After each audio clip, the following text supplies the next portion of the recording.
Melissa, new developments now in Uvalde as we get closer to the 3-year mark of the Robb Elementary tragedy.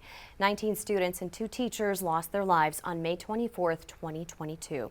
Families are still waiting for the permanent memorial they were promised. And now their pain has deepened as someone vandalized one of the sites where they mourn. Jordan Elder shows us the damage and the renewed push for lasting change.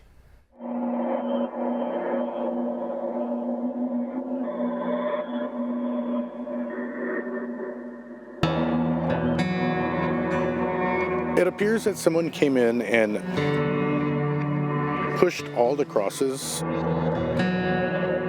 turned them around so where they weren't facing out.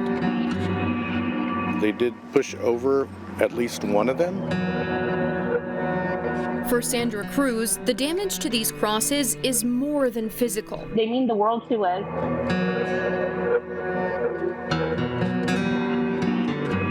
They represent our babies. She made a heartbreaking discovery in early May, the memorial for her daughter Ellie, her classmates, and her teachers. Twisted, toppled, and desecrated. There was broken glass and pebbles on the floor. I was in disbelief.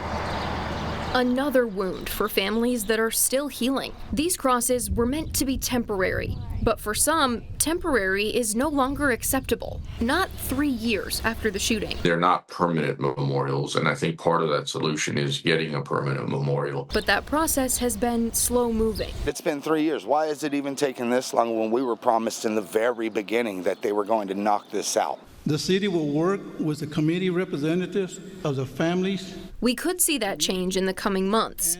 In late April, officials finalized a settlement agreement between the city and the families. Today's agreement marks an important step forward in advancing community healing.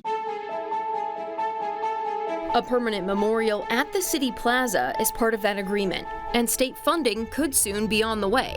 A line in the proposed budget sets aside $10 million to construct and maintain a memorial for the lives lost at Robb Elementary. My hope is over the course of the next several sessions, we can do some kind of state park there or state-funded park that would memorialize the lives of these children. For some parents, though, it's about more than remembrance. It's about visibility. So that everybody has to see our children and remember this, because a lot of people want us to get over it. I want them to see it. I want them to remember.